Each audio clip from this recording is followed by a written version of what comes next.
কেমন আছেন? এই তো ভাইয়া আছি, আল্লাহ কোনো রকম রাখছে। কোনো রকম কেন?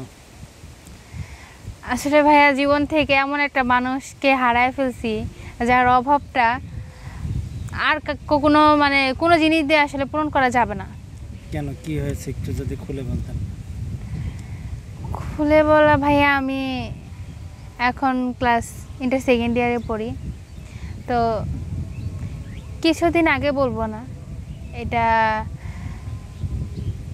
1 থেকে আপনার 2 বছর, কিন্তু যে মানুষটাকে নিয়ে আসলে আজকের যে গল্পটা বলতে চাচ্ছি, ওই মানুষটাকে আমি আজও পর্যন্ত ভুলতে পারিনি।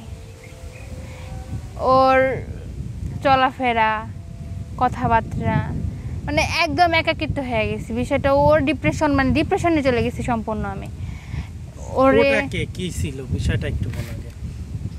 ওটাকে বলতে, আমি যখন ক্লাস 5-এ পড়ি, খুব ছোটবেলার কথা, খুব ছোটবেলা বলতে আমি বয়স খুব একটা বেশি না, বা আমি দেখতে হয়তো তোমার ক্ষেত্রে তোমার ছোটবেলা।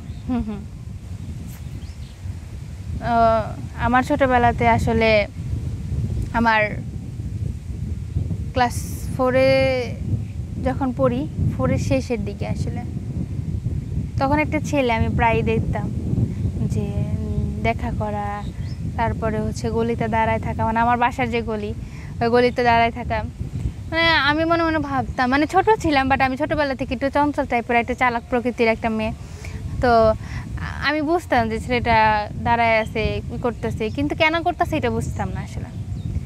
ওইভাবে চাউনিতেই আপনার ক্লাস 5 উঠে গেলাম, মানে চাইতে চাইতেই, কোনো কথা বলে না, শুধু তাকাই থাকে। ক্লাস 5-এ পড়লাম, সমাপনী পরীক্ষা দিলাম, তার তাকায় থাকার শেষ হয় না, মানে সে শুধু তাকাই থাকে, পিছে পিছে হাঁটে, তাকায় থাকে, কিন্তু কোনো কথা বলে না।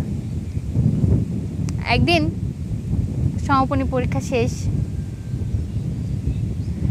আপনার আমাদের স্কুলে একটা প্রোগ্রাম, সেখানে গেছি।